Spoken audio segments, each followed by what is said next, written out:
Mis amados, bienvenidos en esta noche, este tiempo especial de estudio de la palabra del Señor. Qué bueno que te estés conectando en esta hora para recibir fielmente la enseñanza de Dios en este momento. Hoy, obviamente, con el libro de Apocalipsis estaremos estudiando el capítulo 22, el último capítulo como tal, que sé que va a ser de bendición, de edificación para todas nuestras vidas, que realmente estemos allí con nuestras Biblias, con nuestros apuntes, para que puedas obviamente esclarecer muchas de las dudas que obviamente nos surgen al leer las escrituras y que no comprendemos obviamente siempre. Así que ubícate allí en Apocalipsis 22 y en la perdóname, en la clase pasada obviamente estuvimos analizando el capítulo 21, donde veíamos esa esperanza gloriosa de esa nueva Jerusalén y vimos una descripción total de lo que el Señor obviamente tiene preparado allí en los cielos, que al final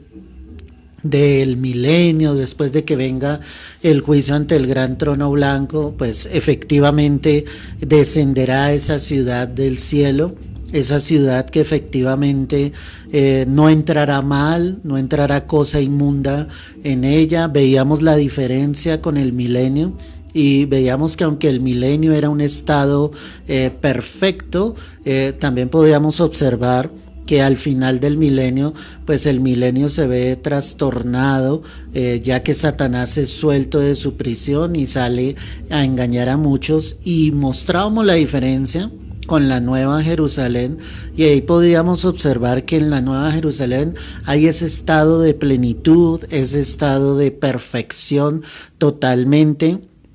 Y veíamos que obviamente todo está preparado por el Señor para que podamos habitar con Él por siempre, por los siglos de los siglos. Voy a retomar a partir del verso 27 del capítulo 21, Apocalipsis 21, verso 27.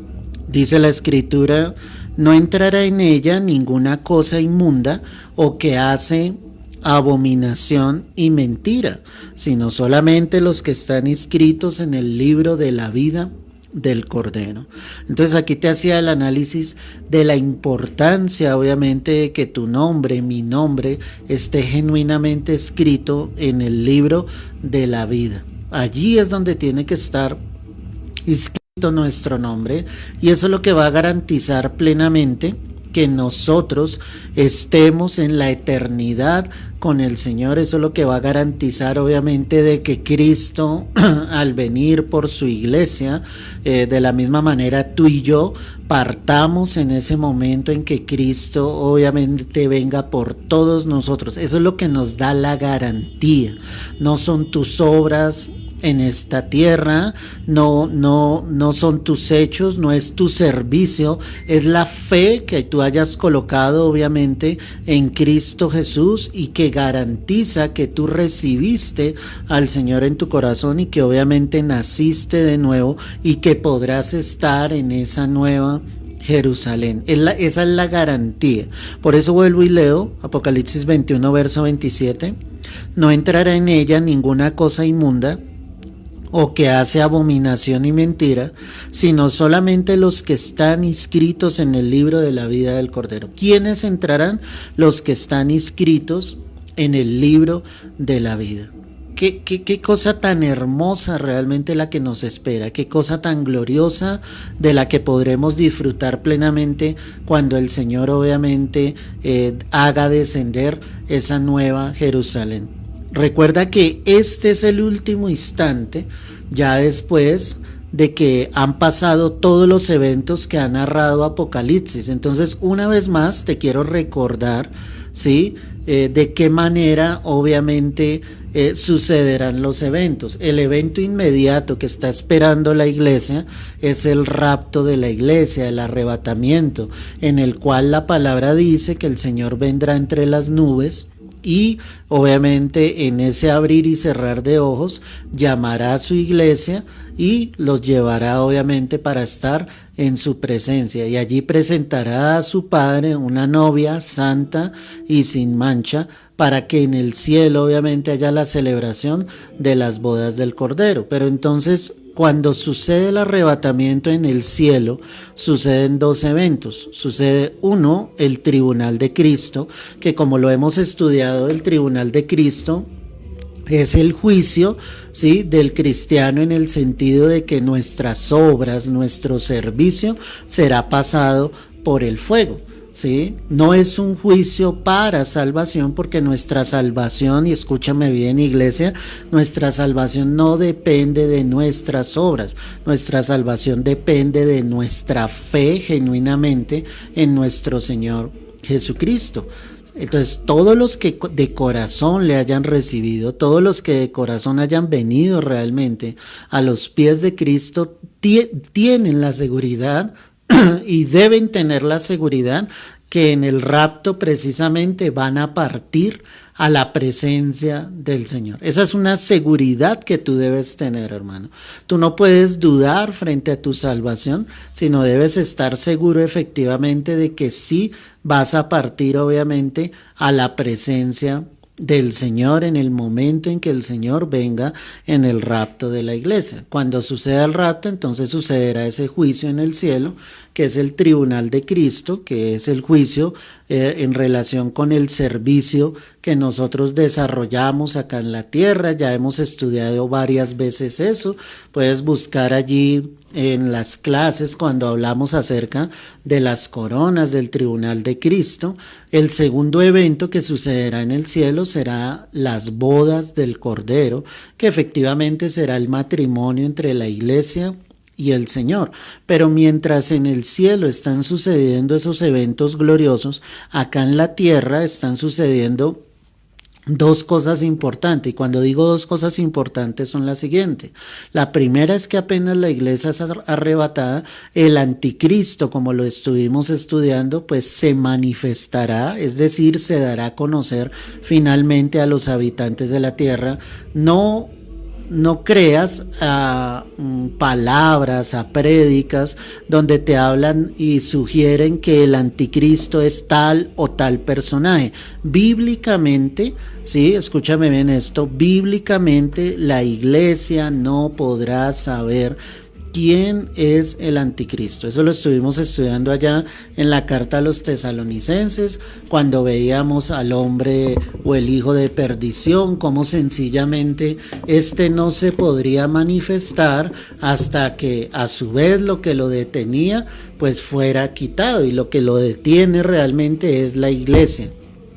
Cuando la iglesia sea quitada, pues este hombre maligno se manifestará y obviamente traerá una falsa paz sobre la tierra. Recuerda que el lema que utilizará el anticristo será paz y seguridad. Una falsa paz, una falsa seguridad, porque la paz verdadera sabemos que está en Cristo Jesús. Entonces habrá un periodo sobre la tierra de 3 años y medio de una paz completa. Y escúchame bien lo que te voy a decir. Esa paz afectará a todos los países de la tierra. Habrá una paz total sobre la tierra.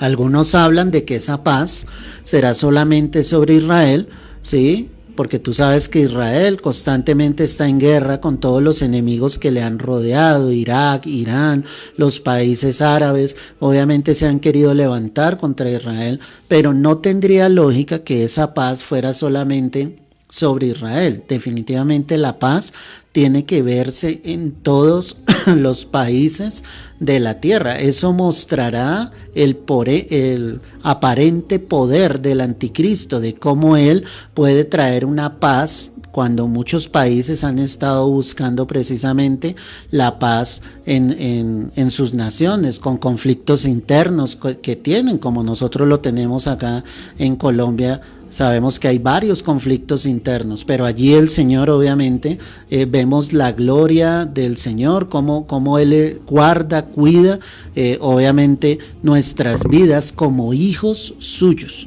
Entonces, en esos 3 años y medio iniciales habrá una falsa paz. Cuando terminen esos 3 años y medio iniciales, la palabra dice que el anticristo romperá ese tratado de paz y obviamente ahí sí se dará a conocer, y se dará a conocer como ese hombre malvado, como ese hombre lleno de orgullo, de soberbia, que lo único que querrá es buscar la adoración para sí mismo, que lo único que querrá obviamente es sentarse en el templo de Dios haciéndose pasar por Dios. ¿Sí? Eso sucederá a los 3 años y medio de que el Señor haya arrebatado la iglesia. Y ahí, en esos 3 años y medio finales, iglesia, es cuando vendrán los juicios de Dios, que los estuvimos estudiando. Entonces vendrán los 7 sellos, las 7 copas de la ira y las 7 trompetas, ¿sí? Cada uno de esos juicios se desarrollará en esos 3 años y medio finales, que prácticamente eso sería lo que se conoce en la Escritura como la gran tribulación, cuando la ira de Dios es derramada sobre la faz de la tierra por el pecado, por la iniquidad, por la maldad. El momento en el que la humanidad está viviendo ha sido denominado por la Escritura como principio de dolores. ¿Sí? La tierra está viviendo el evento del principio de dolores. Hay dolor sobre la tierra, hay quebranto, sí, pero eso no es nada comparable, escúchame bien esto, con lo que vendrá en el momento en que Dios definitivamente desate su ira sobre la tierra con esos juicios que vendrán. Cuando terminen los juicios de Dios al final de esos últimos 3 años y medio, ¿sí? La palabra, como lo estuvimos estudiando allí en Apocalipsis 19, ahí el Señor vendrá. Ahí, en ese instante, sí, todo ojo le verá, todo habitante de la tierra verá al Señor, ¿sí? Y lo único que harán los habitantes de la tierra es haberse preparado para poder pelear contra aquel que supuestamente les ha causado tanto daño, porque en la tierra no habrá arrepentimiento. Lo leímos, lo estudiamos y nos dimos cuenta cómo antes los corazones se endurecían y blasfemaban contra aquel que obviamente había traído esos juicios sobre ellos. Entonces no hay un arrepentimiento en ellos, sino se preparan para el evento llamado la batalla de Armagedón, que lo estuvimos también estudiando. Es un lugar allí en Jerusalén, en un valle llamado Meguido, y allí es donde el Señor colocará sus pies nuevamente sobre la tierra. No habrá una batalla como tal. Estuvimos estudiando allí en Apocalipsis 19 claramente, como el Señor muestra que con el espíritu que sale de su boca es la manera en que Él derrota a los habitantes de la tierra. Y el espíritu que sale de su boca es la palabra de Dios. Es decir, solo con la palabra el Señor destruirá a esos millones que queden sobre la tierra y finalmente pues mostrará su justicia plena y total. Después de ese evento vendrá el milenio, que lo estudiamos allí en el capítulo 20, donde veíamos ese estado de perfección donde Satanás es atado al comienzo de esos 1000 años, ¿sí? Y hay un estado hermoso que lo estudiamos a través del libro del profeta Isaías, como la escritura dice, cómo el lobo morará con el cordero, cómo un niño pastoreará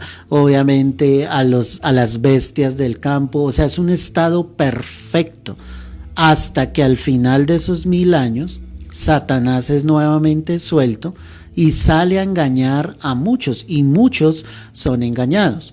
Estuvimos también estudiando y obviamente mirábamos y decíamos, ¿quiénes son esos que son engañados? La iglesia no puede ser engañada porque la iglesia ya fue transformada, está en un cuerpo totalmente glorioso, no es igual al cuerpo que nosotros tenemos hoy en día.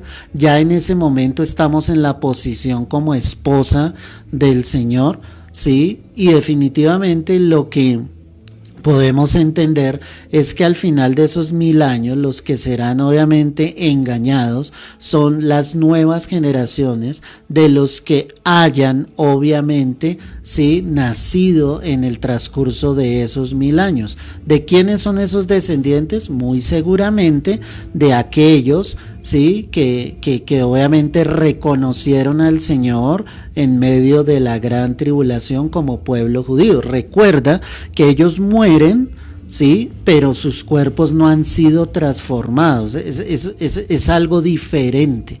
Ya la iglesia fue al cielo, ya la iglesia estuvo en el tribunal de Cristo, ya la iglesia estuvo en las bodas del Cordero, mientras que esos que mueren en medio de la gran tribulación solamente obviamente entregaron sus vidas por Cristo y el Señor les permite obviamente entrar al milenio y muy seguramente ellos son los que van a tener esas nuevas generaciones sobre la tierra, generaciones de las cuales tristemente muchos serán engañados y obviamente tendrán que ir al lago que arde con fuego y azufre.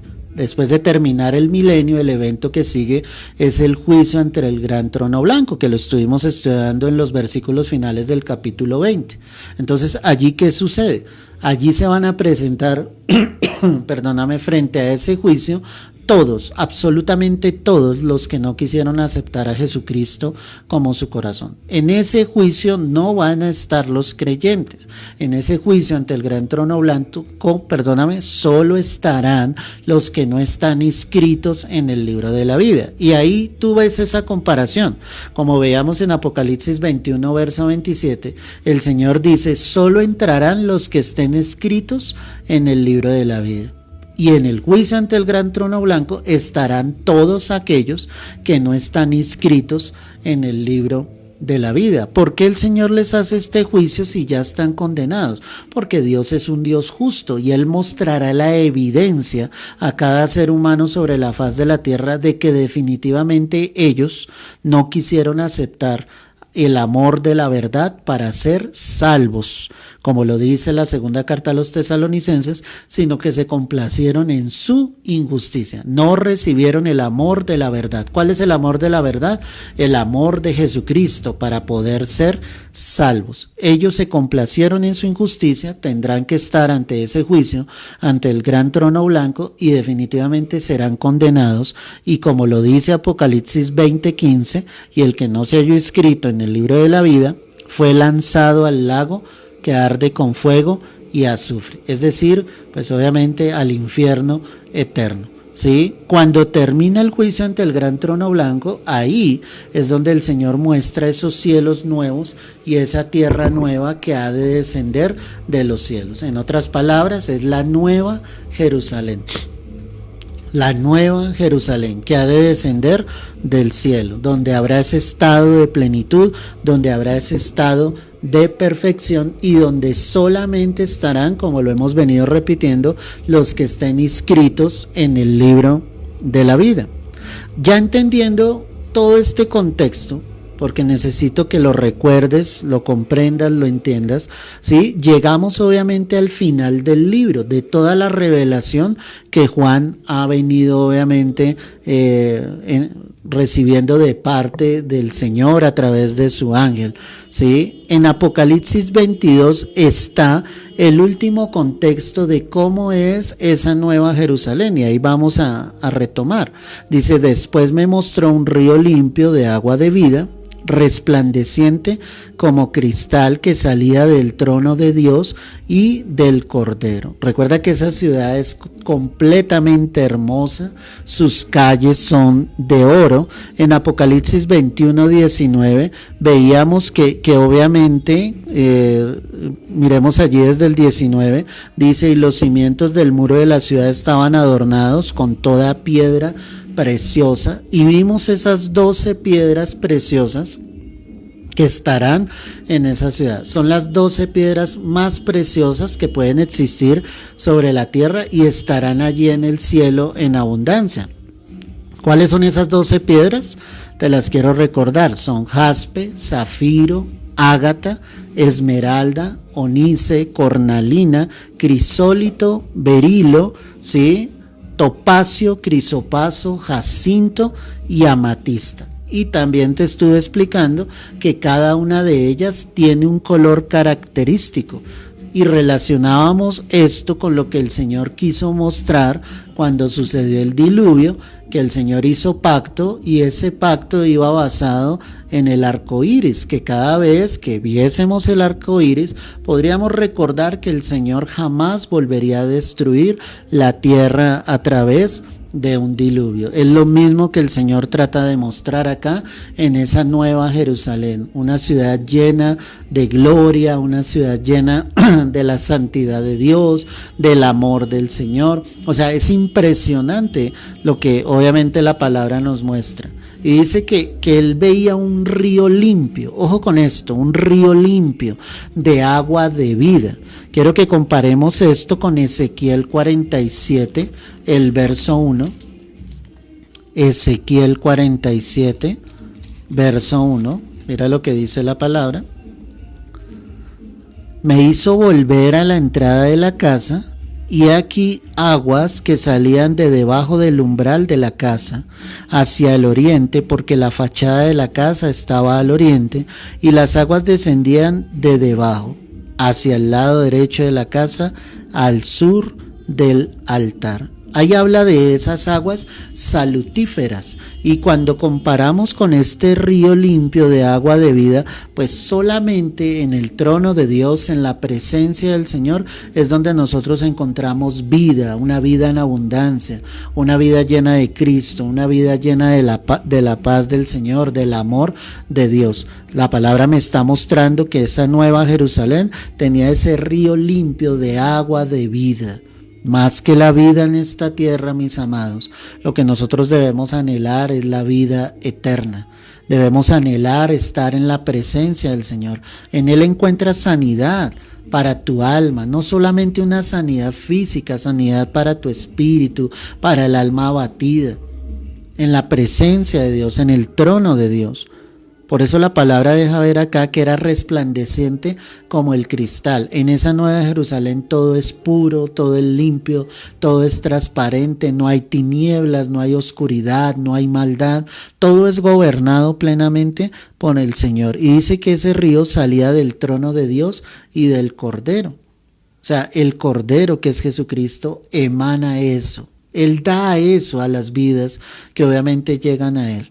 Cuando yo veo este pasaje bíblico, puedo entender que lo mejor que a ti y a mí nos ha sucedido es haber podido llegar a los pies de Cristo, es haber podido llegar ante Él, ante su presencia, conocerlo. En Él hay restauración, en Él hay sanidad, en Él hay obviamente un nuevo renacer, hay una nueva oportunidad, Él hace nuevas todas las cosas. Ese es ese río limpio que está y que estará allí en medio de esa nueva Jerusalén.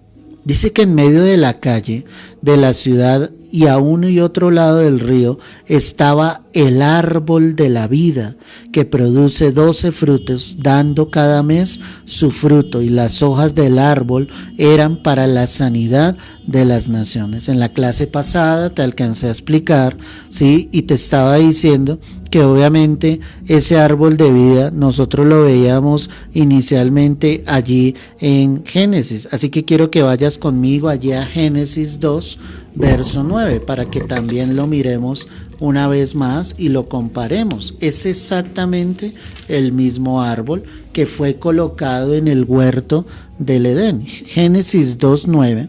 Y Jehová Dios hizo nacer de la tierra todo árbol delicioso a la vista y bueno para comer, también el árbol de vida.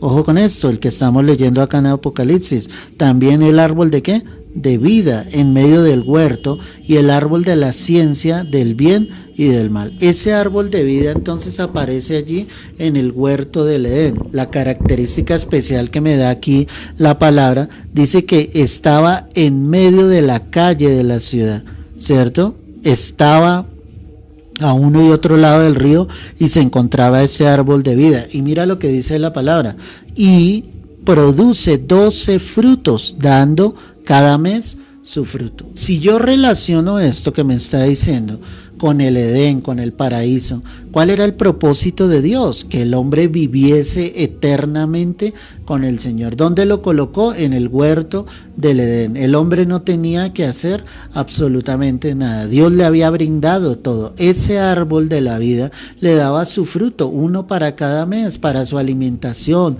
para su provisión. Ese árbol estará nuevamente en esa nueva Jerusalén que nosotros vemos acá en la palabra. Y cuando miramos esto nos damos cuenta que cuando estamos en el Señor, pues está la provisión de Dios para cada día, para cada mes del año. El Señor está supliendo todas nuestras necesidades conforme a sus riquezas en gloria. Vemos la bendición de Dios. ¿Qué hay que hacer? Permanecer en ese Edén, permanecer en la presencia de Dios. Recuerda que cuando Adán y Eva pecaron, pues fueron sacados del huerto del Edén y Dios colocó querubines, ángeles protectores para que ellos precisamente no pudiesen volver a entrar en el huerto. Ya habían perdido el privilegio porque desobedecieron.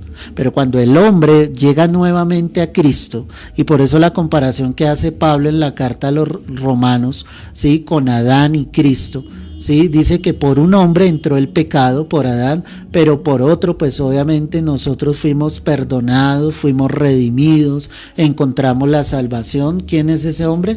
Pues Jesucristo, ¿sí?, Dios mismo hecho hombre. Ahí encontramos nuestra salvación. Ahí podemos volver nuevamente al Edén. Perdóname un segundo. Podemos volver nuevamente a la presencia del Señor. Podemos volver obviamente a entender que Él es el proveedor de nuestras vidas, el que nos brinda absolutamente todas las cosas. Por eso la palabra dice: ahí estaba el árbol de la vida que produce 12 frutos, dando cada mes su fruto, y las hojas del árbol eran para la sanidad de las naciones. Qué impresionante, las hojas del árbol. O sea, el propósito de Dios no es destruir las naciones, pero las naciones serán destruidas porque ellas no quisieron venir a Él. Ese árbol de la vida pues tipifica obviamente a Cristo, porque Él es el que nos da absolutamente todas las cosas. Ahí estamos viendo que si las naciones de la tierra llegaran a los pies de Cristo, serían sanas. Él sanaría la tierra. Si el pueblo se humillare y le invocare, pues el Señor oiría desde los cielos y enviaría sanidad, y obviamente los pueblos de la tierra serían diferentes. Pero ¿por qué sencillamente sucederá lo que nos muestra Apocalipsis sobre las naciones de la tierra? Porque las naciones no quisieron venir a Cristo. Dios no va a obligar absolutamente a nadie a venir a Él. Es algo que el Señor extiende en su amor y en su misericordia.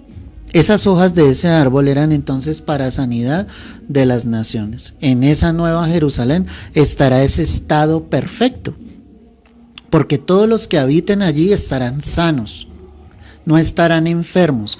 Y más que pensar en una enfermedad física, es algo espiritual. Los que estemos allí en esa nueva Jerusalén estaremos sanos totalmente, porque estaremos cerca del Señor, porque habitaremos en la presencia de Dios, porque glorificaremos el nombre de nuestro Rey, nuestro Salvador. El verso 3 dice: y no habrá más maldición, y el trono de Dios y del Cordero estará en ella, y sus siervos le servirán. Qué impresionante, dice: no habrá más maldición. En días pasados nosotros veíamos que hubo un terremoto fuerte en México.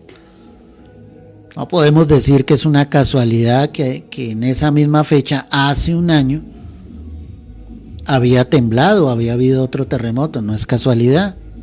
No es casualidad que cuando aprueban la ley del aborto, pues viene ese terremoto sobre México. O sea, no es de casualidades. Cuando la palabra dice no habrá más maldición, es que las naciones de la tierra, pues, tienen maldición por su pecado, por su iniquidad, por su injusticia, por su desobediencia. O sea, no es casualidad las cosas que suceden. O sea, todo está en la perfección de Dios, y cuando el hombre quebranta los parámetros de Dios, los mandamientos de Dios, pues la tierra está maldita. ¿Me entiendes lo que te estoy diciendo? O sea, es impresionante, mi amado. O sea, no es casualidad. No es casualidad cuando vemos en India, en Indonesia, ¿sí?, frente a la pandemia, la mortandad tan grande que ha habido a causa de este tiempo de enfermedad. O sea, cuando tú miras el contexto, son naciones idólatras, son naciones que desplazaron al único y verdadero Dios. O sea, todo lo que sucede sobre la tierra es causa de la maldición que ha caído sobre la tierra. Y cuando hay gobernantes, cuando hay líderes, cuando hay una iglesia que tristemente está adormecida, cuando nosotros deberíamos ser la luz de esta tierra, la sal de esta tierra, y cuando la iglesia no está cumpliendo su papel, mis amados, pues permitimos que esa maldición obviamente llegue. Por eso la palabra dice acá, no habrá más maldición. ¿Sí? Alguno dirá, pues obviamente lo miramos a la luz de la palabra, pues maldito es todo aquel que es colgado en un madero. Eso dice el apóstol Pablo en la carta a los Gálatas. Cristo se hizo maldición por nosotros. Es lo que la escritura dice. Y obviamente Él se hizo maldición. Cuando alguien llega a Cristo, genuinamente, todas las maldiciones son quebrantadas, son cortadas. No pueden tocar a nuestras generaciones. Pero cuando hay naciones que no han llegado a los pies de Cristo, ¿cómo esperamos que la maldición se corte? Por eso es que la palabra dice acá, no habrá más maldición. Ya definitivamente no habrá esto, porque los que están en esa nueva Jerusalén son benditos de Jehová. Estábamos en la presencia del Señor. Y dice la escritura, y no habrá más maldición, y el trono de Dios y del Cordero estará en ella, y sus siervos le servirán. ¿Qué estará allí? El trono de Dios y del Cordero. ¿Estará dónde? En esa nueva Jerusalén. ¿Quiénes estarán? Sus siervos. ¿Y qué harán sus siervos? Le servirán. O sea, todo el énfasis, escúchame bien esto, todo el énfasis está puesto precisamente en el Señor.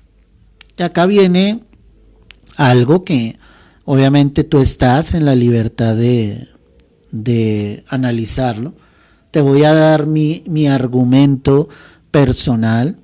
En muchas ocasiones me han preguntado y me han dicho, pastor, ¿nos reconoceremos en el cielo? Después de que partamos en el rapto, ¿sí? O sencillamente muramos y lleguemos al cielo, ¿podremos reconocernos allí en el cielo? La verdad es que mi opinión personal frente a lo que yo analizo y veo a la luz de la palabra es que no nos reconoceremos.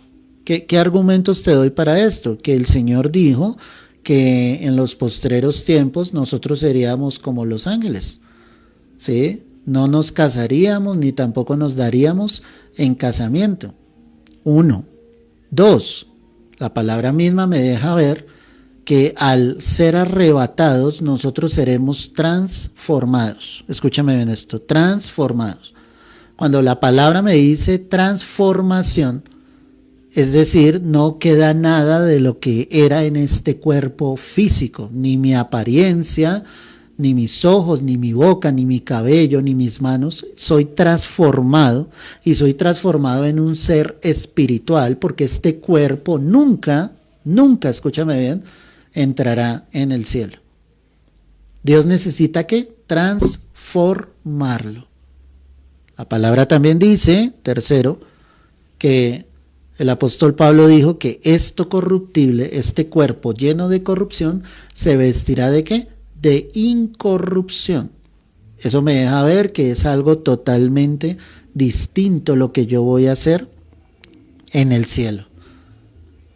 Entonces ya no voy a tener esta apariencia. ¿Por qué te estoy explicando esto? Porque es que la palabra me está diciendo que en esa nueva Jerusalén estará el trono de Dios y del Cordero. Y lee con detenimiento. estarán en ella, y sus siervos, dice la Escritura, le servirán. Vuelvo y repito, todo el énfasis del ser humano estará enfocado en el Rey, en el Padre, en el Hijo, en el Espíritu Santo. Todo el énfasis estará en el Señor. ¿Me entiendes? No habrá determinación de estar atentos, ¿sí?, de los tuyos, de los que estuviste en esta tierra. Perdóname el ejemplo que te voy a colocar, ¿sí? Pero tú eres arrebatado, el Señor viene en el rapto y te lleva. Y tú empiezas a buscar en el cielo. Estoy hablando de un posible, para que me entiendas lo que te estoy explicando. Y tú empiezas en el cielo a tratar de buscar a los tuyos para saber si fueron arrebatados, para saber si llegaron al cielo, si algún familiar que haya muerto antes, ¿sí?, a ver si lo encuentras en el cielo. O sea, perdería totalmente el cielo el énfasis con el cual fuimos llevados a ese lugar. O sea, no vamos a llegar al cielo a buscarnos los unos a los otros, no vamos a llegar al cielo, obviamente, a ver quién fue salvo o quién no fue salvo. Nosotros llegamos al cielo a adorar a Dios, a servir a Dios, como lo está diciendo acá la palabra. Entonces, esa es mi explicación personal a la luz de la palabra, por eso te doy bases bíblicas, ¿sí?, de lo que yo veo, si nos podríamos llegar a reconocer en el cielo o no. Hay personas, estudiosos de la palabra, que también dicen que sí, eso es muy respetable, pero al final de cuentas, sea lo uno, sea lo otro, ¿qué es lo importante? Lo importante es llegar al cielo y estar en la presencia de Dios. Y algo que yo te podría asegurar es que al llegar al cielo va a ser tanta la gloria del Señor que no importará si nos reconocemos o no nos reconocemos. O sea, va a ser tanto el esplendor de la gloria de Dios. Este momento en que esa nueva Jerusalén, esos cielos nuevos, esa tierra nueva desciende del cielo. O sea, va a ser algo tan glorioso que definitivamente todo lo demás no tendrá sentido. O sea, lo único que tendrá sentido es la gloria del Señor. Y es lo que nosotros debemos entender desde aquí en la tierra. Llegaremos al cielo para adorar a Dios, llegaremos al cielo para servir al Señor, y eso es algo glorioso, eso es algo hermoso de parte del Señor para nosotros. Dice acá la Escritura también, y verán su rostro, y su nombre estará en su frente. Dice, y verán su rostro. Recuerda que la palabra pues utiliza un lenguaje simbólico. Por ejemplo, cuando en el caso de Moisés, la palabra habla y dice que le vio cara a cara, ¿sí?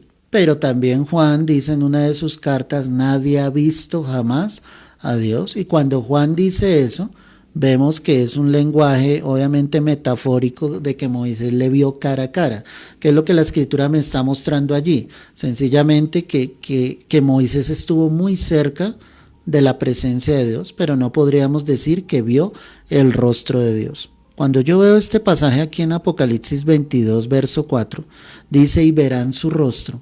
Creo que en este momento, finalmente, sus elegidos, su iglesia, sus redimidos, todos aquellos que le hayan aceptado finalmente podrán ver el rostro de Dios, podrán ver la gloria de Dios. Ahora sí podremos ver cara a cara al Señor. Solo en ese momento, solo en ese instante sabremos obviamente el Señor, su plenitud.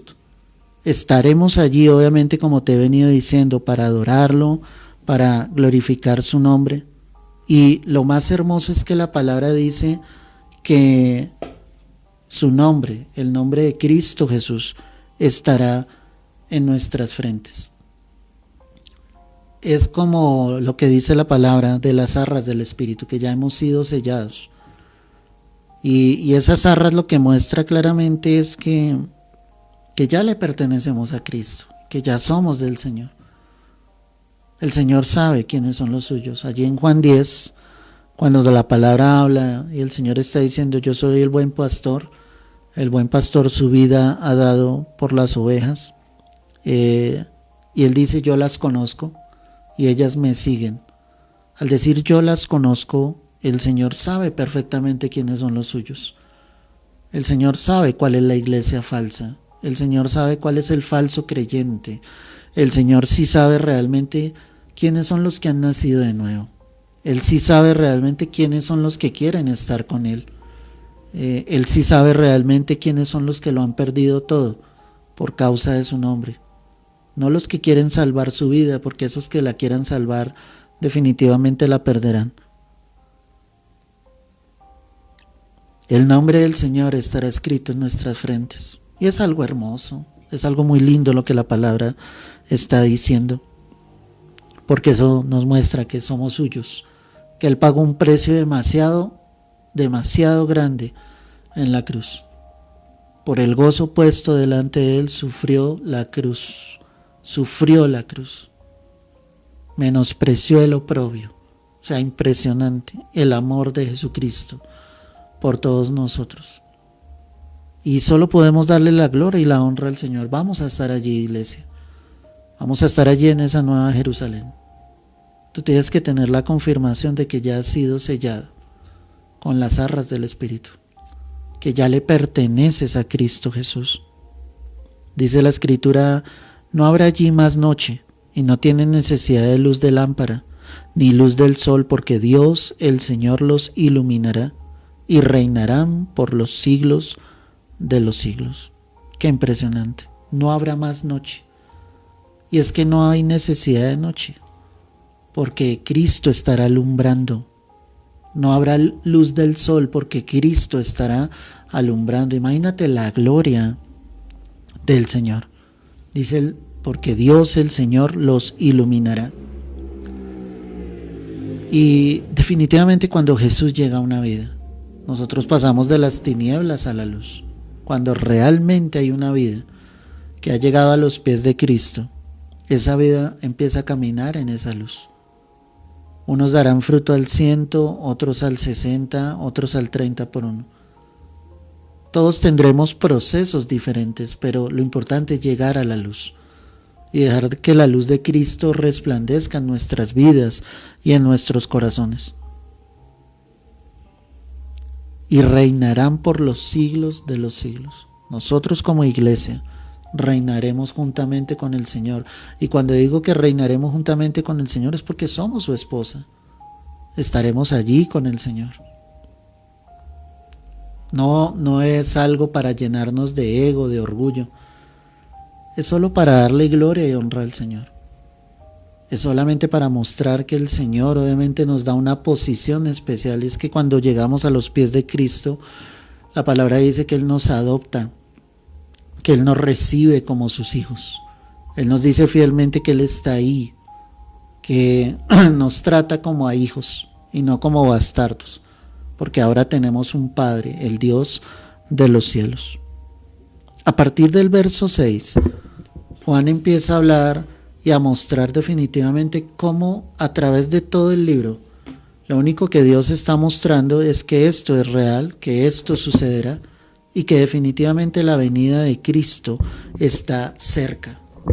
Y si en ese tiempo, recuerda que el libro de Apocalipsis fue escrito alrededor del año 95, 96 después de Cristo.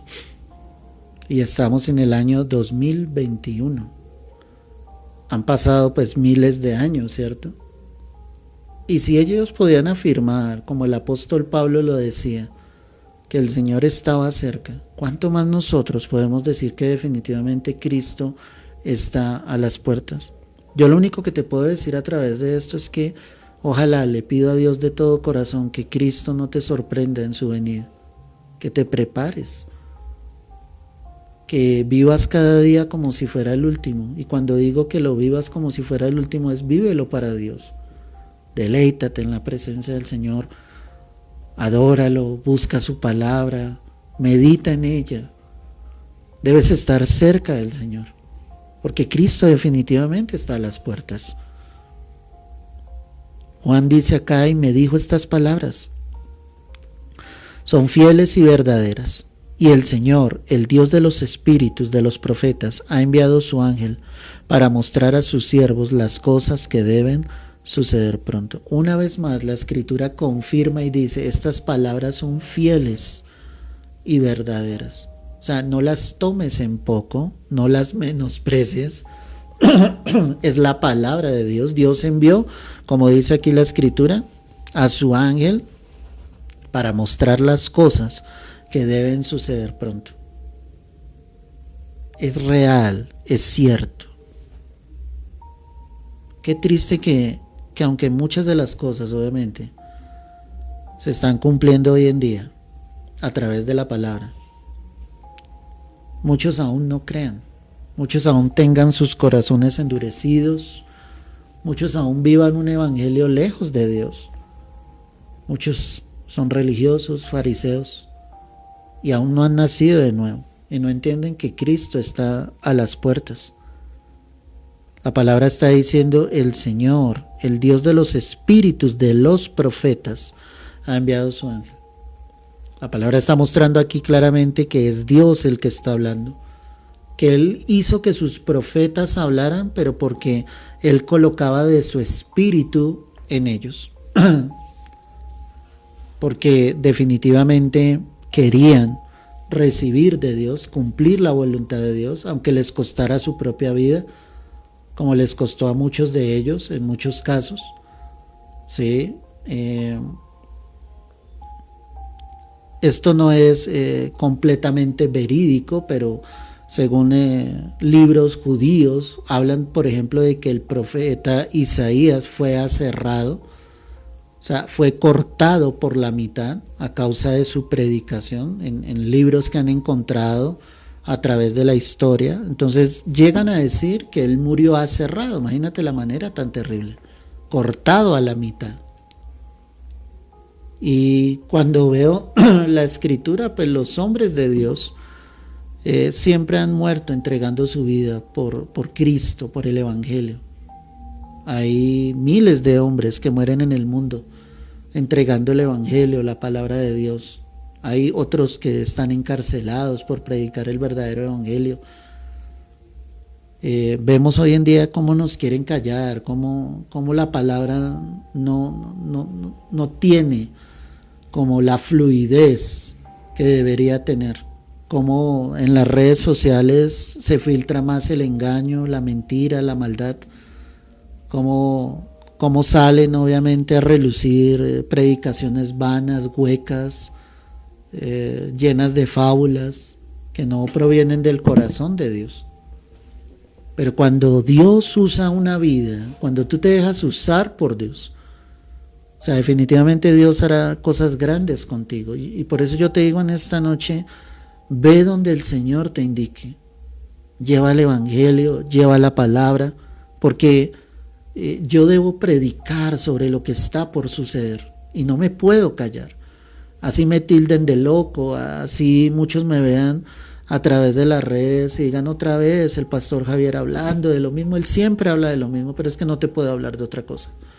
Necesito hablarte de lo que Dios necesita decirnos, porque Él sí sabe lo que nosotros necesitamos, y lo que nosotros necesitamos es estar conscientes de que estamos en los últimos tiempos, de que Cristo definitivamente está a las puertas, de que así como Dios usó a sus profetas para traer palabra, pues este ángel era enviado a la vida de Juan para mostrar las cosas que debían suceder pronto.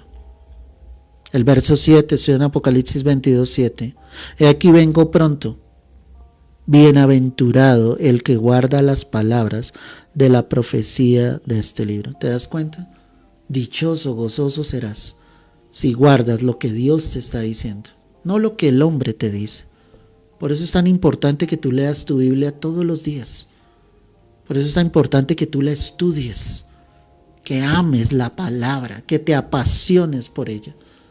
Recuerda lo que el Señor nos enseñaba esta misma semana.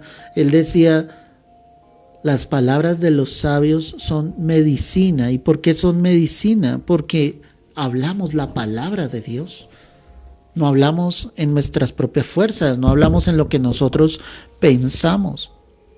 El ángel le decía a Juan, bienaventurado el que guarda las palabras de la profecía de este libro. Tú serás dichoso si entiendes lo que el Señor te dice, si guardas esta palabra, si la alimentas en tu corazón, porque esperas al Señor, esperas a que Cristo regrese por todos nosotros. Disfruta de lo que tú tengas en esta tierra, disfruta de tu familia, de tu trabajo, disfruta de lo que el Señor te ha permitido tener, pero no te aferres a ello. Recuerda la historia del joven rico, solo le faltaba vender sus bienes y dárselo a los pobres. Y él no quiso, se fue triste. Tenemos que despojarnos. Aquel que no aborrece a padre y madre, hermano, hermana, hijos, no puede ser su discípulo. Ama a los tuyos, ama a tu familia, pero jamás los coloques por encima de Cristo. Espera al Señor. Algunos tienen su venida por tardanza, pero la Escritura dice, sino que Dios es paciente para con nosotros, no queriendo que ninguno se pierda, sino que todos procedan al arrepentimiento. ¿Y sabes qué me impacta ese texto bíblico que te acabo de decir? Que cuando Pedro escribe esa carta, se lo está hablando a cristianos. Él está diciendo, Dios es paciente para con nosotros. Es decir, que Él está llamando a una iglesia, a aquellos que han llegado aparentemente a Cristo, al arrepentimiento. Él está siendo paciente. Claro, Él es paciente con el mundo, Él es paciente con los que aún no conocen, pero más que nadie es paciente con los que se han deleitado o han degustado el don celestial, han estado cerca de Dios. Él quiere que aquellos que se salieron del camino vuelvan a Cristo, vuelvan a Él. Yo, Juan, soy el que oyó y vio estas cosas, y después que las hube oído y visto, me postré para adorar a los pies del ángel que me mostraba estas cosas, pero él me dijo, mira, no lo hagas, porque yo soy consiervo tuyo de tus hermanos los profetas y de los que guardan las palabras de este libro. Adora a Dios. Claro, en medio de esa visión gloriosa, Juan se postra ante el ángel porque él ha recibido algo grande de parte de Dios. Pero el ángel inmediatamente reacciona y le dice, no lo hagas. Yo soy un consiervo tuyo, adora solamente a Dios. Y eso me lleva a pensar en los muchos errores que nosotros cometemos acá en la tierra. Cuando muchos se postran ante los hombres, ante sus pastores, ante sus líderes, les dan la pleitesía, como si ellos fueran dioses, pero la Escritura me exhorta y dice, solo puedes adorar a Dios. Tú respeta a tu pastor, hónralo. Ora por él, clama, pero adora a Dios, adora al Señor, no endioses a los hombres aquí en la tierra. El único que merece la adoración es el Señor. Y ese ángel fue firme. Él le dijo, no lo hagas, yo soy consiervo tuyo, de tus hermanos, solamente adora a Dios. Y eso es lo que la iglesia debe hacer, adorar a Dios, buscar la presencia del Señor. Los ídolos han cambiado. Y los ídolos ya no son de yeso, de plata, de madera. Ahora los dioses son el propio yo, el ego, la soberbia, el orgullo, los pastores. Hay pastores llenos de orgullo, de soberbia. Perdieron la humildad, perdieron las características de Cristo. ¿Cómo decimos tener a Cristo si no mostramos lo que Cristo es? Tenemos que mostrar lo que Jesús fue cuando estuvo acá en la tierra. Verso 10 dice, y me dijo, no selles las palabras de la profecía de este libro, porque el tiempo está ¿qué? Cerca. Cuando la palabra dice sellar, es guardar, ¿sí? Y la exhortación que le da el ángel a Juan es, no las selles, más bien dalas a conocer desde ya, porque el tiempo está cerca. O sea, no puedes guardar la palabra, no puedes callar lo que tú crees. A veces nos atemorizamos por los hombres, por lo que digan, por lo que piensen. Y no expresamos libremente nuestra fe, no expresamos libremente lo que el Señor obviamente nos está diciendo. Hay que hablar la palabra, hay que predicarla. Por eso es tan importante que tú la leas y la estudies. Que cuando tú tengas una duda, pregunta. que cuando tú no entiendas algo bien, pregunta a los que están a tu alrededor. Todos estamos aquí para aprender, pero no guardes la palabra, no guardes lo que el Señor te ha entregado. O sea, permítele realmente al Espíritu Santo que use tu vida. Permítele realmente al Espíritu Santo que Él llene tu boca. No selles las palabras, no las guardes. No adquieras tanto conocimiento, que es otro error que se comete. Y lo tomas solo para ti mismo. Todo ese conocimiento que tú recibes de la palabra de Dios es precisamente para entregárselo a otros. Para que otros vengan a los pies de Cristo, para que otros crezcan. No es para vanagloriarnos, no es para llenarnos de ego, no es para llenarnos de soberbia, es para entregárselo a otras vidas. Hay mucha gente que se está perdiendo, hay mucha gente que necesita escuchar el Evangelio. Hay mucha gente que necesita que le hablemos. No calles, el Espíritu te llenará, el Espíritu te guiará, no temas. Él llenará tu boca. Si tú eres alguien que tiene comunión con Dios, que lee la palabra a diario, créeme que el Señor llenará tu boca en el momento indicado. Dios se glorificará. El Señor hará la obra en tu vida y te usará grandemente. Por eso el ángel le decía, no selles las palabras de la profecía de este libro, porque el tiempo está cerca. ¿Cuál era ese tiempo? Pues el tiempo en que habría de suceder todo lo que dice Apocalipsis. Y si el ángel le decía eso a Juan, imagínate ahora nosotros. ¿Cómo no podemos decir que el tiempo está cerca? Con todo lo que pasa día tras día, con este tiempo tan acelerado como va, ¿cómo no podemos decir que el tiempo definitivamente está cerca? ¿Cómo muchos aún están diciendo el Señor tarda en venir? Él no tarda en venir, Él vendrá en el día, la hora, el tiempo indicado. Pero Él está muy cerca. Tienes que hablar, tienes que ir al perdido, tienes que llevarle el Evangelio, tienes que entregar un tratado. Alguien dirá, pastor, no se me facilita, obviamente, hablarle a la gente. Entonces, hermano, entrégale un tratado. Dile solamente Jesucristo te ama. Y deja que el Espíritu Santo toque el corazón de esa persona, que a través de ese tratado esa persona pueda llegar a la iglesia, pueda recibir el mensaje del Evangelio, que el Espíritu, que es quien convence de pecado, de justicia, de juicio, que Él, quien es el que da la fe para creer, convenza esa vida de que sin Cristo no hay absolutamente nada, hay perdición, pero que puede llegar a los pies de Cristo para obtener salvación. No me llego a imaginar, iglesia, cuántos millones de almas se van a perder. Y es triste. Y es triste porque Dios ha brindado su amor, pero el corazón del hombre está endurecido. Se ha olvidado de Dios, principalmente en el corazón de la iglesia. Veo tantos que dicen ser creyentes con sus corazones tan endurecidos, pensando solo en esta tierra, olvidando la esperanza del cristiano, que es el Señor venga pronto. Veo en los púlpitos que aún siguen hablando exactamente de lo mismo. Exactamente de lo mismo.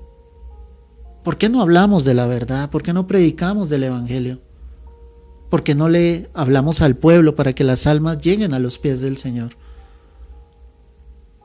Y viene algo trascendental acá. Mira el verso 11. El que es injusto, sea injusto todavía.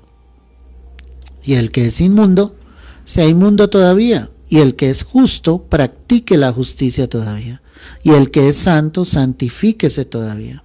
Y aquí hay varios aspectos. Uno, el que es injusto, sea que injusto todavía. No es una aprobación que obviamente el Señor está entregando, cuando se está entregando este mensaje a Juan, que diga, bueno, sigue en tu injusticia. O sea, cada ser humano decide. Si alguien está en la injusticia y quiere seguir practicando su injusticia, siga. Dios no te va a obligar a salir de esa injusticia. Dios está brindando su amor. Dios te está trayendo con lazos de amor. Pero si hay personas que obstinadamente quieren seguir en su injusticia, pues síganla practicando. Después no van a tener excusa delante de Dios. Ahí sí vendrá el lloro y el crujir de dientes. Ahí sí muchos querrán entrar al cielo, pero ya será demasiado tarde. Porque ellos, ¿qué hicieron? Se complacieron en su injusticia. No quisieron recibir el amor de la verdad para ser salvos. Estuvieron lejos de Dios. Por eso es que aquí la palabra está diciendo, si hay alguien que es injusto, pues sea injusto todavía. No hay nada que hacer. Esa persona no va a querer salir de su maldad, de su iniquidad. Ella se alegra estando en eso. Así como muchos de nosotros estuvimos practicando la injusticia, pero un día el Señor tocó a la puerta de nuestro corazón.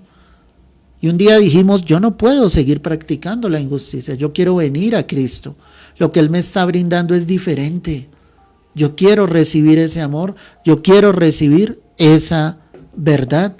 Y mira lo que dice acá la palabra. El que es inmundo, sea inmundo todavía. El que quiere seguir obviamente en su maldad, en su inmundicia, en su inmoralidad, siga. Dios no te va a obligar a hacer lo contrario. Dios no va a obligar a este mundo a que haga lo contrario.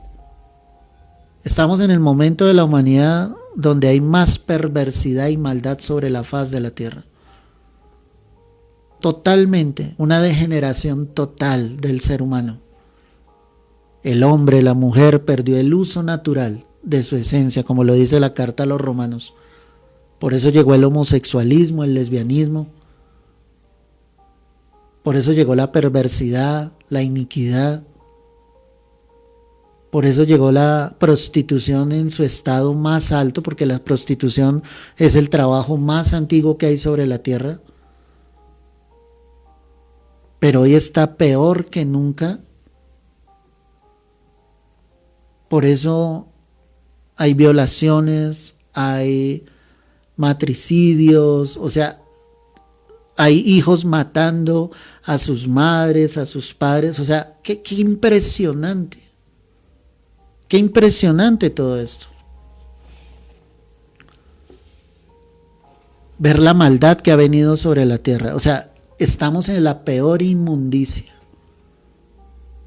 Y ser verdaderos hijos de Dios en este tiempo es todo un reto, mi hermano. Cuando el Señor está dando esta exhortación a través del ángel y que Juan lo está recibiendo, pues obviamente Dios brinda algo diferente, pero la gente no quiere salir de eso. La gente prefiere seguir en su lodazal. La palabra dice que aquel que vuelve atrás es como el perro que vuelve a su vómito, o como la puerca lavada a revolcarse en el cieno. O sea, es su estado natural. El perro vomita e increíblemente va a su vómito y vuelve y lo come. A la puerca la pueden lavar de todo su lodazal, de toda la inmundicia que tiene encima, pero su naturaleza es volver al lodo, a la lavaza. Es su naturaleza.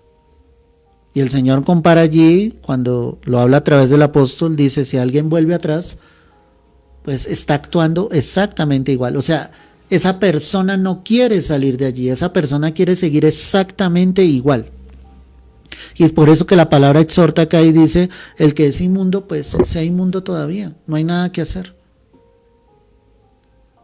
O sea, en la vida también hay que tomar decisiones, mis hermanos. Y son decisiones donde decimos, no quiero. Yo quiero un cambio de vida, yo quiero algo diferente. Yo quiero confiar en el Señor, depender de Él. Yo quiero vivir una vida en santidad, conforme a la voluntad de Dios. Son decisiones que nosotros debemos tomar y en la cual obviamente el Espíritu Santo nos va a ayudar. Pero es una decisión porque Dios no va a hacer algo en tu vida que tú no quieres que Él haga. Dios va a obrar en la medida en que tú le permitas obrar. Porque si hay algo que tiene Dios es que es todo un caballero, es todo un Señor. Él no va a quebrantar tu ser. La voluntad de Dios es buena, perfecta y agradable para con todos los hombres. Pero debe haber una decisión en los seres humanos. Por eso te decía, millones en el mundo se van a perder. Porque no quisieron, voluntariamente no quisieron. Muchos atrevidamente dicen, yo sé que me voy a ir para el infierno. Osadamente dicen, no quiero saber nada de Dios, no quiero buscar a Dios. Lo saben, lo reconocen. Y por eso es que este libro en esta parte final está diciendo, pues el que es inmundo sea inmundo todavía. Pero viene el contraste. Y dice acá la palabra, el que es justo, practique la justicia todavía. Y recuerda que la Escritura dice que nosotros hemos sido justificados en su sangre. Eso lo dice la carta a los Romanos. Es decir, cuando la sangre de Cristo nos lava, fuimos limpiados de nuestros pecados y fuimos justificados delante del Padre, declarados justos, aunque no lo seamos. Ninguno será justo bajo su propia justicia. La Escritura dice, el justo por la fe vivirá. ¿Por la fe en quién? En Cristo. El apóstol Pablo dijo claramente, y que por las obras de la ley ningún ser humano será justificado. Esto es evidente. Vuelvo y te repito, y que por las obras de la ley ningún ser humano será justificado. Esto es evidente, porque los hombres no lograrán su propia justicia por sus propias obras. Somos justificados por nuestra fe en Cristo. Cuando la palabra está diciendo entonces que el justo o el que es justo practique la justicia todavía, entonces te dice, sigue por ese camino. No te vayas a salir. Practica la justicia de Dios en tu vida. Hazlo recto delante de los ojos de Dios. Esfuérzate por vivir para Dios. Esfuérzate por vivir en la palabra del Señor. Síguelo haciendo, vas por el camino correcto. Ahí el Señor nos anima a caminar con Él, a continuar con Él. Y además de eso dice en la última parte, y el que es santo, santifíquese todavía. Recuerda que tenemos una santificación posicional que logramos en el momento en que reconocimos a Jesús como el Salvador de nuestras vidas. Entonces, ¿qué hace Jesús? Nos declara justos y nos declara santos delante del Padre, porque el Padre nos ve santos a través de la sangre de su Hijo Jesús. Pero cuando veo esta parte acá, dice el que es santo, santifíquese todavía. Definitivamente la palabra me está llevando a la segunda santificación, y es la santificación práctica. Practica tu santidad, vive en esa santidad. La santidad también es una práctica, es como un ejercicio corporal, del hecho de que nos levantamos todos los días, hacemos nuestras actividades, caminamos. La santidad es exactamente lo mismo, y para ser santo pues debo alimentar el espíritu y no la carne. ¿Cómo alimento el espíritu? Pues a través de la palabra, del ayuno, de la oración, de la comunión con Dios, del hecho de congregarme. Ahí estoy viviendo y practicando esa santidad.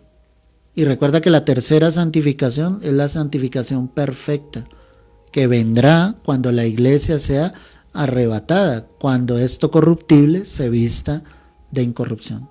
Te recuerdo, para los que están obviamente tomando notas, aunque en otras ocasiones lo he dicho, son 3 santificaciones. 1, la santificación posicional. 2, la santificación práctica. Y 3, la santificación perfecta, que llegará cuando nos encontremos en el cielo con el Señor. Entonces hay esa exhortación. Si ves los contrastes, por una parte los desobedientes, los impuros, los malvados, los impíos, que siguen en su maldad, que siguen en su injusticia, pero por otra parte están los hijos de Dios, mostrando una diferencia, mostrando realmente que Cristo está en nuestros corazones, que sí podemos vivir vidas diferentes a lo que vive el normal de este mundo. Verso 2, estoy en Apocalipsis 22:12. He aquí, yo vengo pronto, y mi galardón conmigo, para recompensar a cada uno según sea que su obra. Y acá obviamente habla de un galardón, de una recompensa, ¿sí? Y dice a cada uno según sea su obra. ¿Qué podemos entender obviamente nosotros en este contexto? Quiero que mires por un momento Salmo 28, verso 4. Salmo 28, verso 4.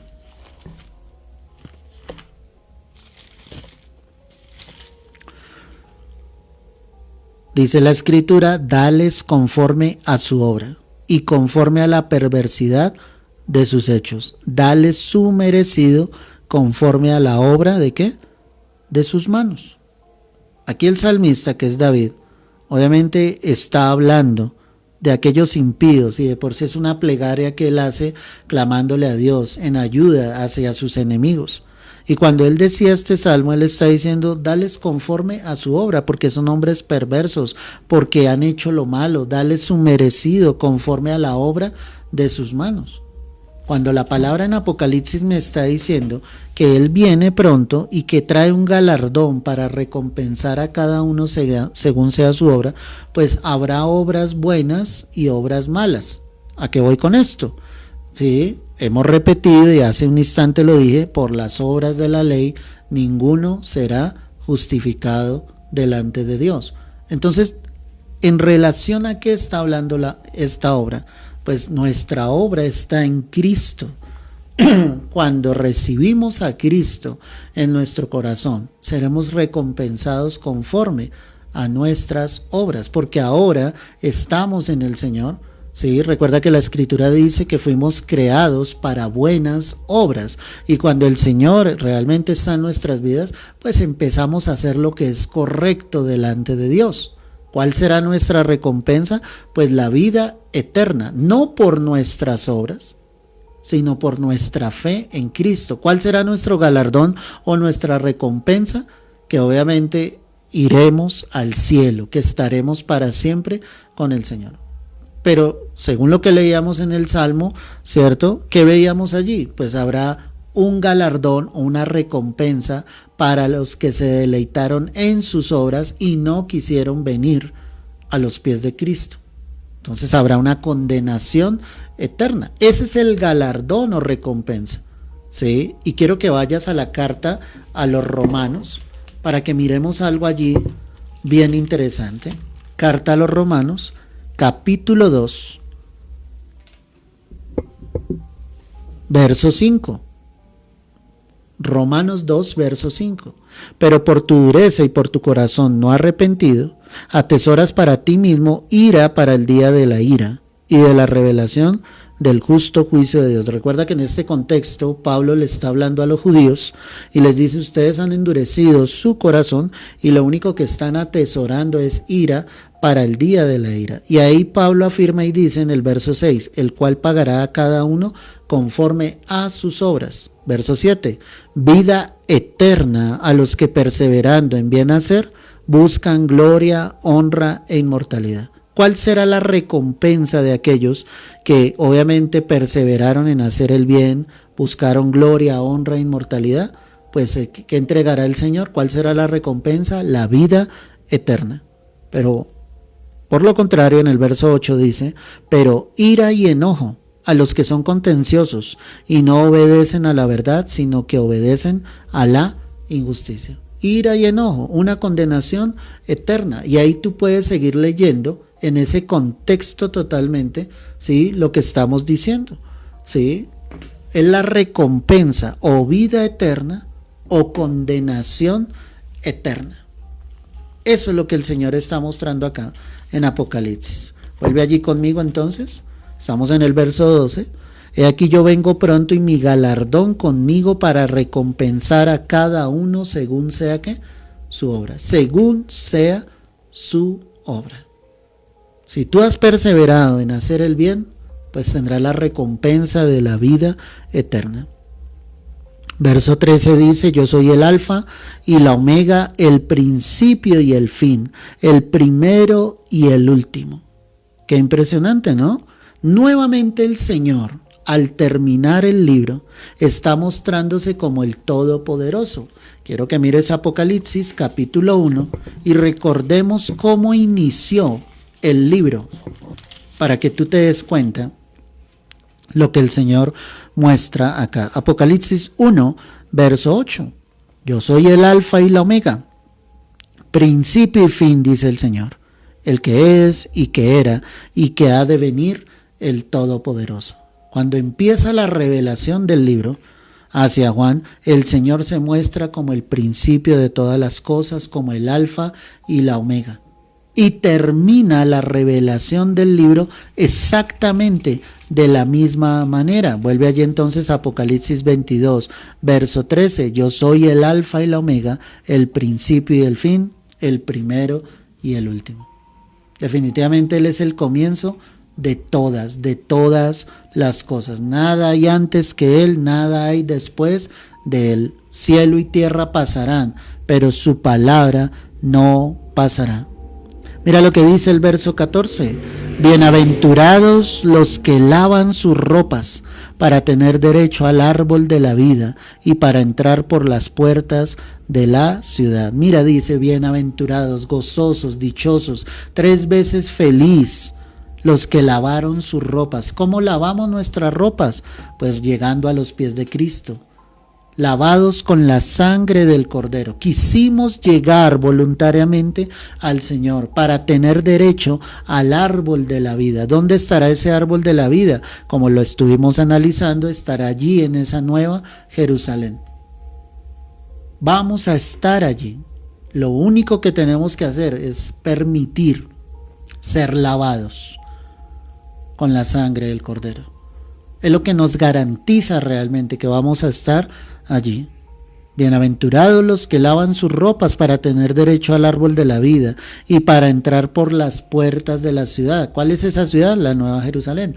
¿Cuáles son esas puertas? Pues las 12 puertas que estuvimos analizando allí en el capítulo 21. Recuerda que habían 3 al norte, 3 al sur, 3 al oriente y 3 al occidente. Y obviamente la puerta simboliza, como lo del Señor lo dijo, yo soy la puerta de las ovejas, el que por mí entrare, entrará y saldrá y hallará pastos. Él es la puerta, hay que entrar por esa puerta. Pero por lo contrario, en el verso 15, dice, mas los perros estarán fuera, los hechiceros, los fornicarios, los homicidas, los idólatras y todo aquel que ama y hace mentira. La expresión los perros pues es utilizada acá como aquellos que no hacen parte del pueblo de Dios, ¿sí? Los judíos tenían esa expresión para todos los que no pertenecían exclusivamente a su pueblo, les llamaban perros, porque ellos se veían como ese pueblo exclusivo, se veían como ese pueblo escogido por Dios y les llamaban perros o perrillos.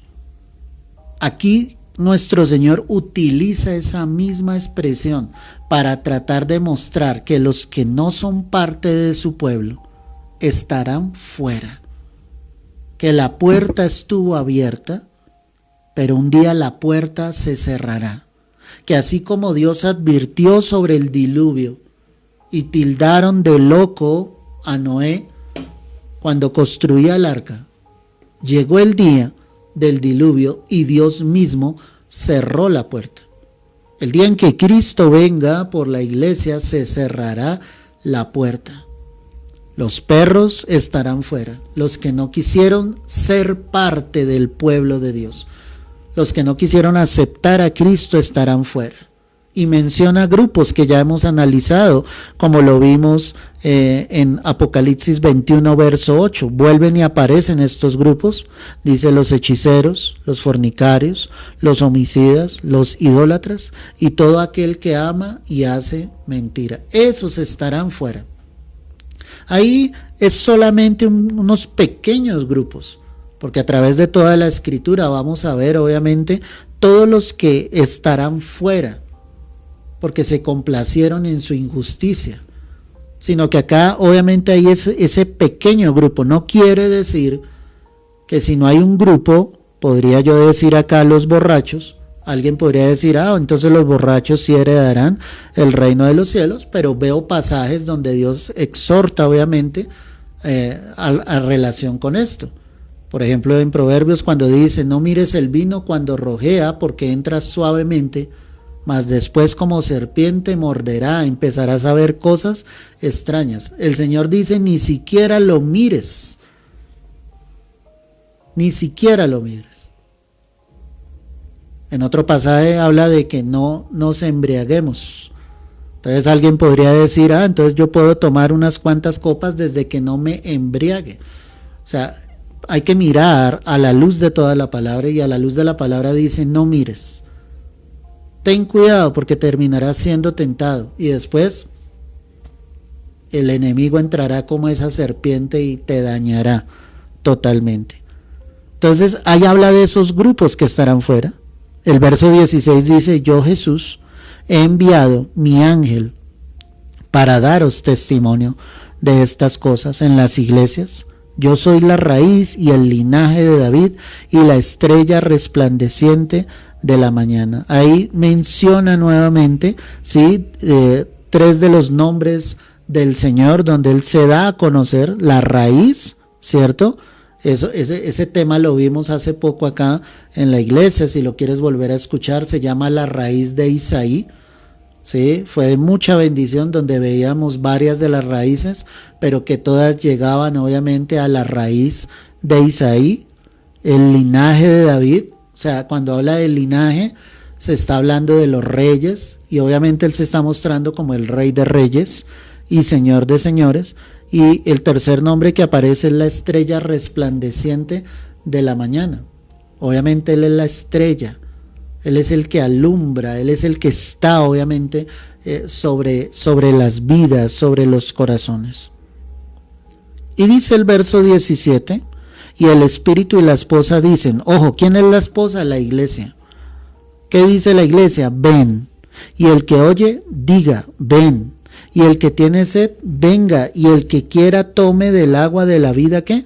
Gratuitamente. Esos dos ven que aparecen ahí, que son expresiones de la esposa y del que está escuchando estas palabras, está diciendo: ven, Señor, queremos que vengas, queremos que regreses, queremos que nos lleves nuevamente.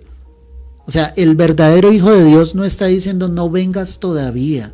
Señor, no he terminado mis estudios, no me he graduado, no he conseguido un buen trabajo, no me he casado. No.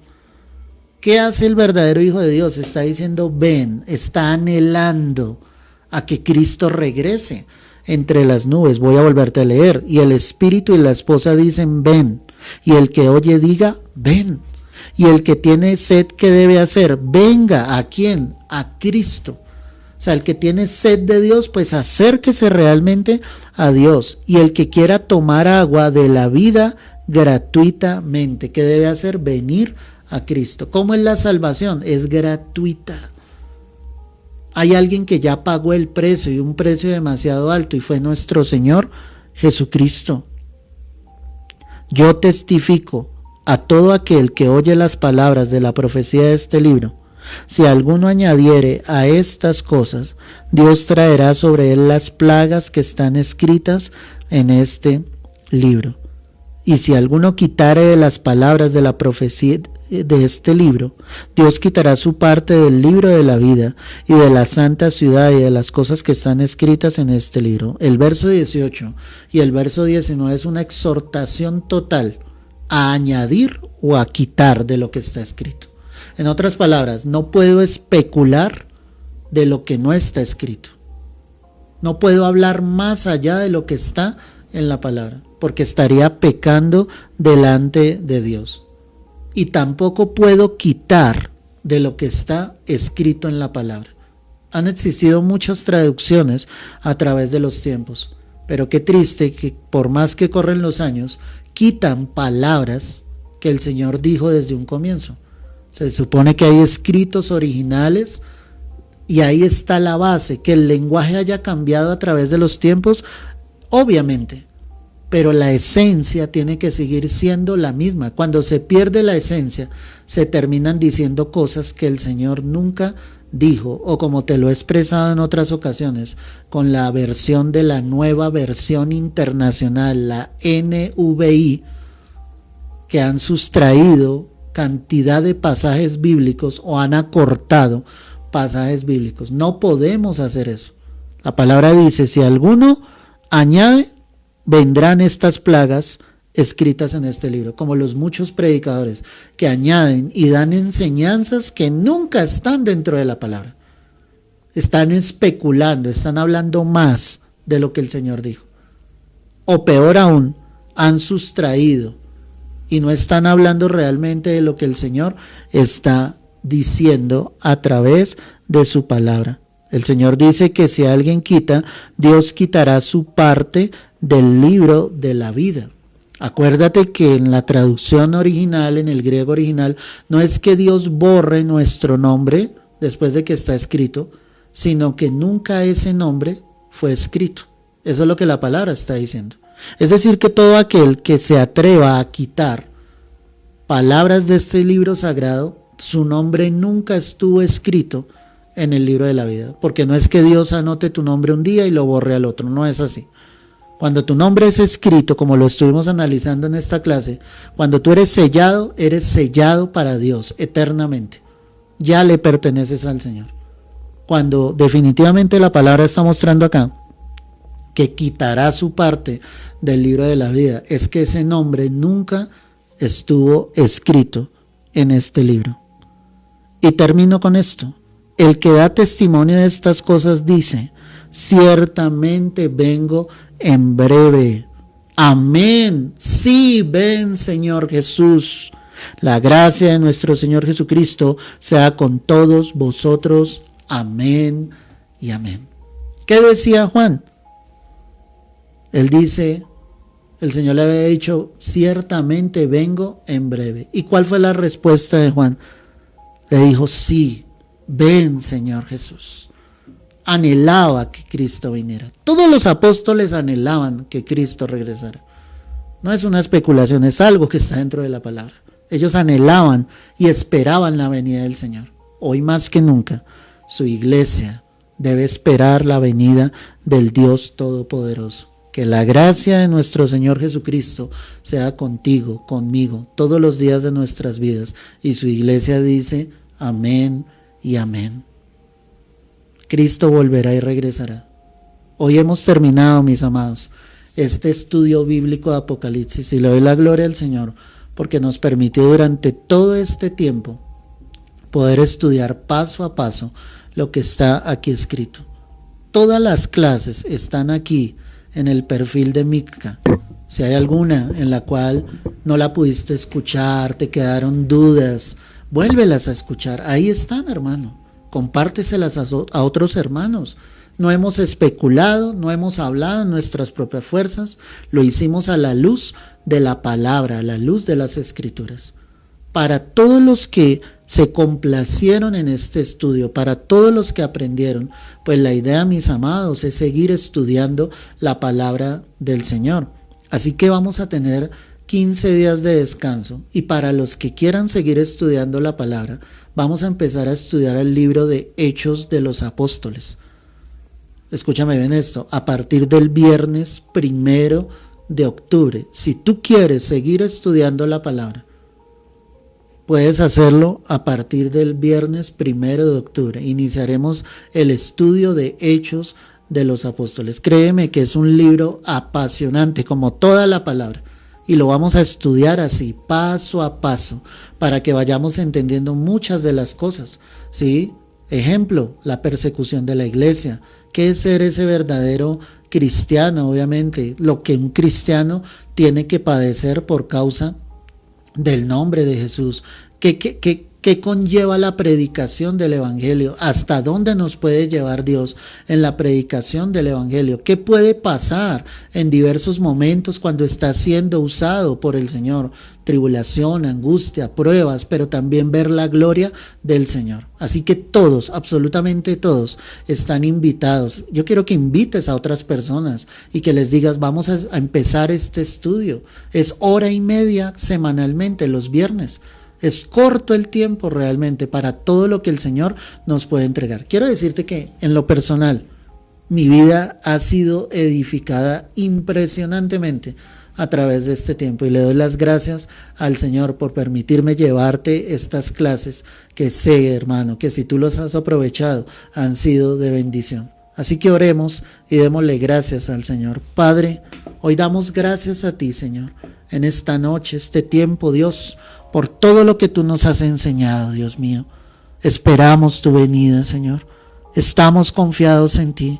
Sabemos que estamos en los tiempos finales, Señor, y que pronto volverás y regresarás por tu iglesia. Nos vamos a ir contigo, Señor. Acá hay un remanente que te está esperando, un remanente que anhela tu venida, Señor, que da gracias, Señor, por todo lo que tú nos has entregado en esta tierra, pero que definitivamente es más grande el amor, Señor, que tenemos por ti, Señor, y el deseo de estar contigo para siempre. Bendice a mis hermanos, coloca el querer como el hacer en ellos, de buscarte, Señor, a través de la oración, de la palabra, de ser estudiantes de la palabra, de escudriñarla profundamente, Dios, de que estemos en intimidad contigo para que tú nos reveles lo que está escrito, Señor, en tu preciosa palabra, Dios. Hoy los bendigo con toda bendición de lo alto y te doy las gracias a ti en el nombre precioso, poderoso de nuestro Señor Jesucristo. Amén y amén.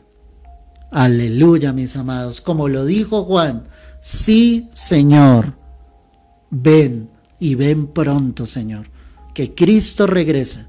Que este libro nos anime a tener esa esperanza puesta en Cristo Jesús y que nos anime a predicar el Evangelio para que muchos más lleguen al amor de la verdad, para que sean salvos y vivan eternamente con Cristo Jesús. Un fuerte abrazo, Dios te bendiga y te guarde, que el Señor nos ayude a caminar día tras día con Él en su amor, en su perfección y en su santidad. Dios los bendiga grande y poderosamente.